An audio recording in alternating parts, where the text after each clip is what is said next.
For example, मैं simple सा example देता हूं, आपके लाइफ में अगर कोई सुदामा टाइप इंसान है, होगा, why did Sudama was a poor person. कहानी पता है इसकी? बहुत बहुत ब्यूटीफुल कहानी है। बताइए सर। ये चीजें रह जाएंगी। पता है, देखो, तो बताओ। भगवान परम श्री कृष्ण जी जब गोलोक में वास करते हैं, तो हम जैसे जो गोपियां थी उनकी पूजा करती थी, हमें दर्शन दीजिए। तो एक गोपी थी जिसका नाम था बिरज। बिरज को भगवान के दर्शन का अपॉइंटमेंट मिल गया, तो बिरज को भगवान कृष्ण ने उपवन में बुलाया, you can say behind the mountain. और भगवान श्री कृष्ण इनको लेके गए, सुदामा जी को लेके गए।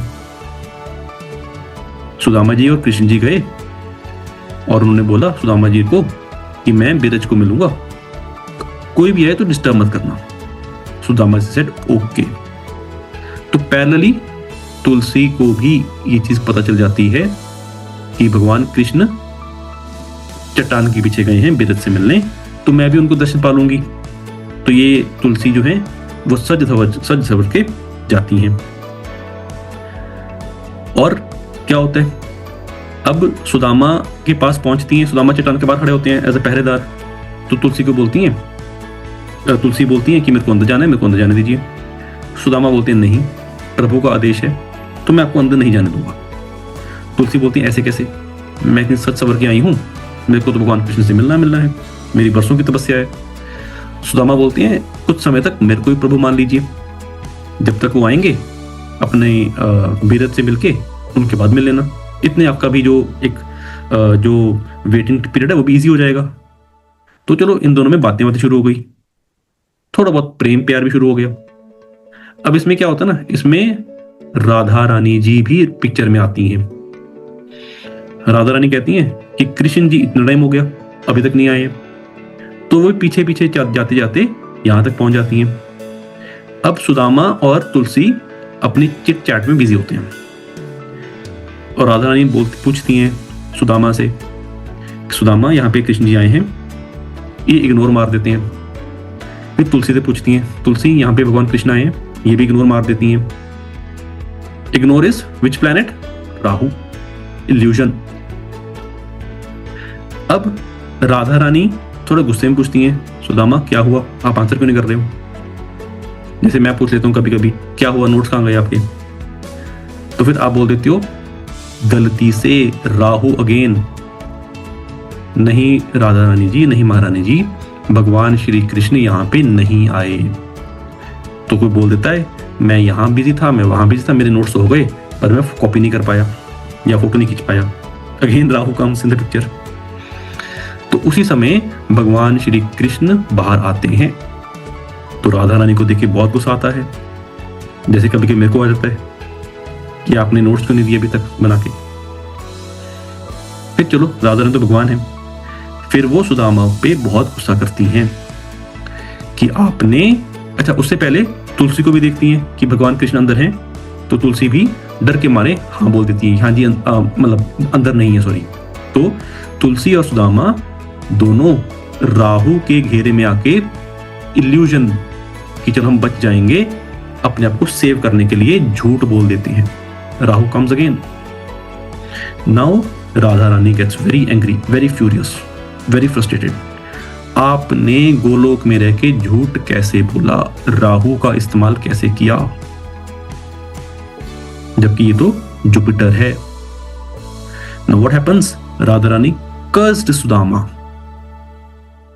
कि आपको गोलोक में अब रहने की कोई भी इजाजत नहीं है, यहां पे झूठ का, राहु का कोई भी, there is no scope of Rahu, there is no scope of झूठ, नो स्कोप ऑफ इल्यूजन। तो आपको जिस तरीके से दरिद्रता से आपने झूठ बोला है इस गोलोक में, आपको अगले दो जन्म दरिद्रता में काटने पड़ेंगे। तब जाके आपको फिर से गोलोक में आना पड़ेगा। तुलसी को भी श्राप दे देती हैं कि आपको भी वापस जाके मतलब गोलोक छोड़ के भूलोक में, भूलोक मतलब धरती, जहां पे हमें भोगना पड़ता है, आपको सफर करना पड़ेगा as a normal human being. तो फिर तुलसी रानी भी, इनको भी गुस्सा आ जाता है, इतना हमने क्या ही कर दिया था महारानी कि आपने इतने बड़े श्राप दे दिए। तो सुदामा भी बोल देते हैं कि हमारा तो अभी प्रेम प्यार शुरू ही हुआ था। तो जिस तरीके से आपने हम दोनों को अलग किया, उसी तरीके से भगवान श्री कृष्ण और राधा रानी को भी कुछ देर वियोग का सामना करना पड़ेगा। You will have to suffer from the pain of separation, क्योंकि आपने हम दोनों को अलग किया। फिर राधा रानी को भी थोड़ा सा फील होता है, यार कुछ गलत बोल दिया मैंने। फिर क्या होता है, उसके बाद ये दोनों सुदामा और तुलसी रानी जाती हैं कृष्ण जी के पैरों में। अब कृष्ण जी बोलते हैं, बेटा ऐसा है, मैं राधा रानी का, अपनी पूज्य पत्नी का जो दिया हुआ श्राप वो तो मैं दूर नहीं कर सकता, बट उसमें थोड़ा सा ट्विस्ट लेके आ सकता हूँ। जैसे हस्बैंड बोलते हैं ना कि यार बेटा मम्मी ने बोल दिया तो यही करना पड़ेगा, बट उसमें थोड़ी सी हेल्प कर दूंगा मैं आपकी। तो आपको 2 जन्म सुदामा दरिद्रता में काटने पड़ेंगे। उसके बाद तीसरे जन्म में मैं आपको कहां मिलूंगा? एनीवन? कहां मिलूंगा बताइए? संदीप ने आश्रम। हाँ जी, संदीप ने आश्रम, उनका गुरुकुल में। नहीं नहीं, मैं आपको मथुरा वृंदावन में मिलूंगा। मथुरा वृंदावन। उससे पहले आपको 2 जन्म काटने पड़ेंगे। उसमें से एक जन्म आपको असुर राज जलंधर बन के आना पड़ेगा। उसमें आपकी पत्नी स्वयं तुलसी होंगी, पर ये आपको मेरे हाथों वध, क्या बोलते हैं, यू हैव टू गेट मुक्ति from me. In the next जन्म also you will be a दरिद्र पर्सन, दरिद्र पंडित। जब आपने ये 2 जो ये राधा रानी ने आपको श्राप दिए हैं ये पूरा कर लोगे, फिर जाके मैं आपको आपके मित्र के रूप में मिलूंगा, कृष्ण के रूप में।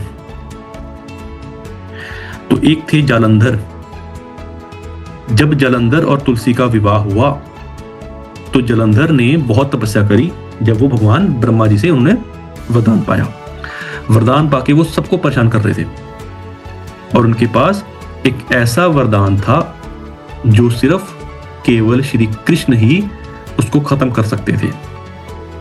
बट उसमें भी कृष्ण भगवान ने, क्योंकि जालंधर जो थे राक्षस, उनको भगवान शिव और कृष्ण के द्वारा हारना था, और उनके पास एक ऐसी भक्ति थी, एक ऐसी पावर थी।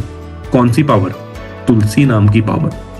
तुलसी, शी इज अ वेरी पतिव्रता पत्नी, पतिव्रता पत्नी, जिनकी भक्ति ने जालंधर को मरने से बचा लिया था। तो भगवान श्री कृष्ण ने तुलसी की तपस्या भंग करने के लिए उनको दर्शन दिए। तो जैसे ही दर्शन दिए, इनकी भक्ति भंग हुई और ये जालंधर मारा गया। तो भगवान श्री कृष्ण को तुलसी रानी ने एक श्राप दिया कि जिस तरीके से पत्थर दिल होके आपने मेरी तपस्या भंग करी है और मेरे से मेरा सुहाग छीना है, आप भी उसी तरह पत्थर बन जाओगे। और आज हम उस पत्थर को क्या मानते हैं? एनीवन? शालिग्राम। शालिग्राम।